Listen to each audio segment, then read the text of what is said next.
It's time for another garden update, and now that the wacky weather is over around here, things are starting to grow a little faster.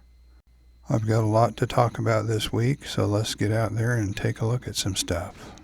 The corn is noticeably taller, and we have all the peanuts in place, and the carrots are just now starting to grow pretty well.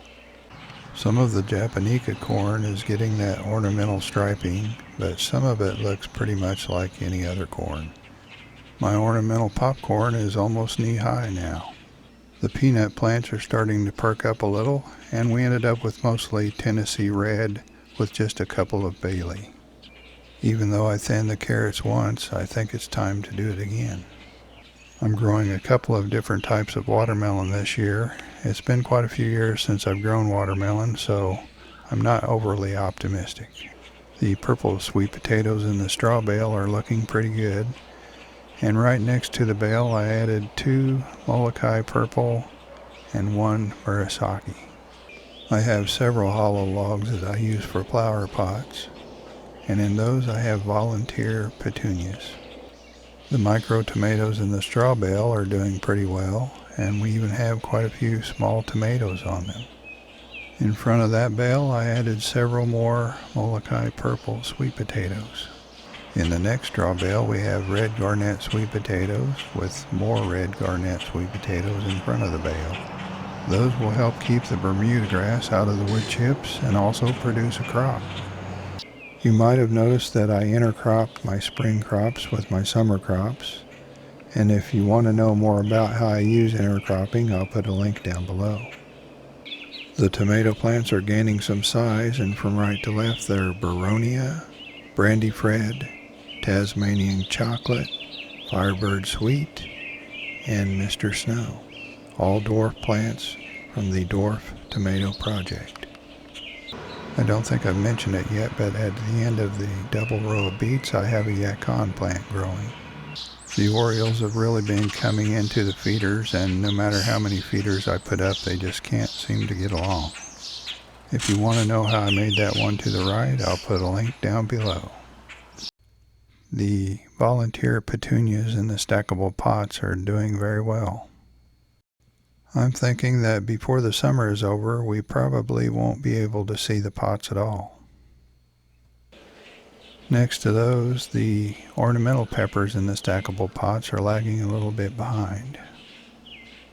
I'll be adding rose moss there soon. The volunteer petunias and the tall hollow log are starting to get flower buds already, and we'll have flowers on the next update. Since the weather straightened up a little bit, the stuff in the cages is doing a lot better. I thinned the purple long beans on the far side of this cage, and I'll be thinning the light green long beans on the near side of the cage soon. The Kentucky blue pole beans on the near side of this cage look much better than they did in the last update, and the red noodle beans on the far side are perking up a little bit too. The Market Moore 76 cucumbers are doing very well, and I'll be thinning those down to 4 plants today. Some of the onions that I salvaged from the compost pile are gaining some size. The cicada sweet melon and the chrysanthemum melon are lagging behind a little bit, but I think they'll be okay once the weather warms up. I'm growing ubi purple yam for the first time this year, thanks to my friend Bob. And one thing I've learned about it already is that it hates cold weather. Even though I covered this one up, it looked like it died when we had a cold snap. But the bottom of the plant is coming to life again. I think it's going to do just fine. The jicama is just kind of sitting there and waiting for warmer weather. Regular viewers will probably get tired of hearing me say this, but the foliage and the beans on the jicama plant are poisonous. Like with the Market Moore 76, I'll be thinning the Armenian cucumbers to 4 plants today. The sugar snap peas are growing out of this 5-foot cage, and we're getting lots of blooms and peas forming, and I hope we have time to get some peas to harvest before the hot weather hits. In the cage right next to the peas, I have some Malabar spinach that came up pretty well. I'll be thinning that to 2 plants. To make room for some pepper plants, I harvested some overwintered cilantro. I washed it, Then I roughly chopped it, ran it through the food processor with some olive oil, scooped it into ice cube trays, froze it, and then bagged it for future use. I don't think I've mentioned it before, but I have a little ping-tung eggplant growing next to the Malabar spinach cage. I found this little Decay's brown snake recently, and I put it in this aquarium just to take some quick video, but this is a great snake to have in your garden because they eat slugs and snails and earthworms. The earthworms are good to keep, but the snails and the slugs can do a lot of damage to your garden. This little snake has specially adapted teeth that allow it to pull a snail out of its shell and then eat it. For those of you who don't already know, I have a second channel called Observing Nature, and I share all kinds of videos about birds, insects, reptiles, mammals, whatever I happen to see when I have my camera. So if you want to check that out, I'll put a link down below.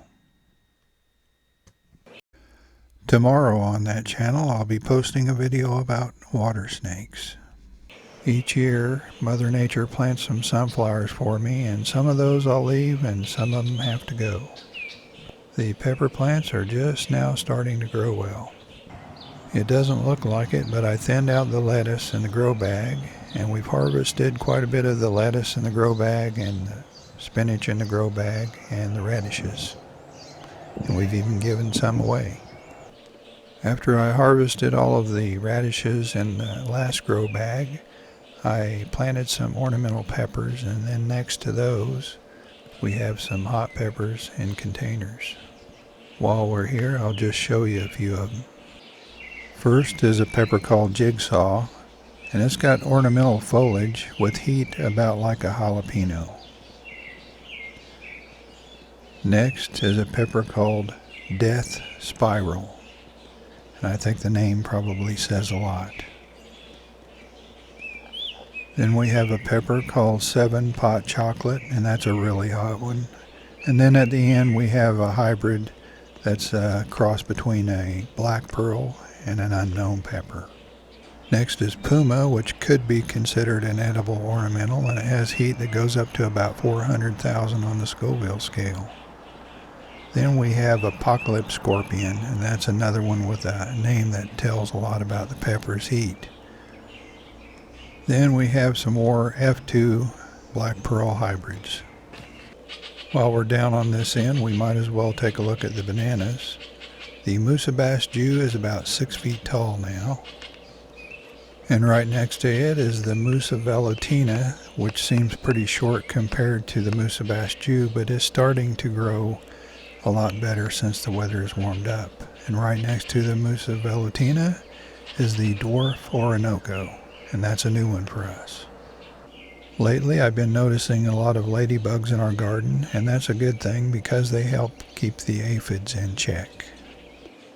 The fennel's probably already about 4 feet tall or so, and the horseradish is trying to take over that part of the garden.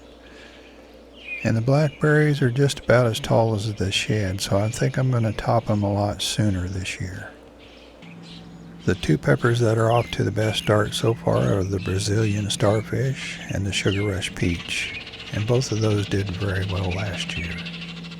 Along with freezing some cilantro, we're growing some fresh cilantro also, and to make sure we don't run out of seeds, I let a pot of them go to seed, so we'll have plenty of seeds soon. We grew some butterfly weed in a container last year, and those are just coming up now, and they're far behind the ones that are in the ground. As you can see, these are just about ready to flower. We overwintered a couple of yacon plants in the ground, and right next to those we put a couple of tomato plants. Even though I badly neglected our fig, it lived long enough for me to put it in the ground last fall, and it's starting to grow. Our goji berries are starting to yellow just a little bit, so I'm going to add some granular fertilizer to those soon and see how that works. The purple shamrocks were barely coming up last time we had an update, and now they're flowering already and looking very good. I really like drift roses, and we've got 3 different kinds around our house. This one is called apricot, and it's a beautiful pink colored rose. And this one is called peach, and it's also got pretty shades of pink. We also have several of the red variety, and they're not quite as full as the others. You might have seen t-shirts and other merchandise below my videos, and in case you were wondering, yes, I do receive money from those when they sell. And I just wanted to let folks know that until we get this pandemic under control, I'll be donating any money that I receive to the Kansas Food Bank. It won't be a lot of money, but I guess every little bit helps. Don't forget to like, comment, and share, and if you haven't subscribed yet, please subscribe. We'll see you next time.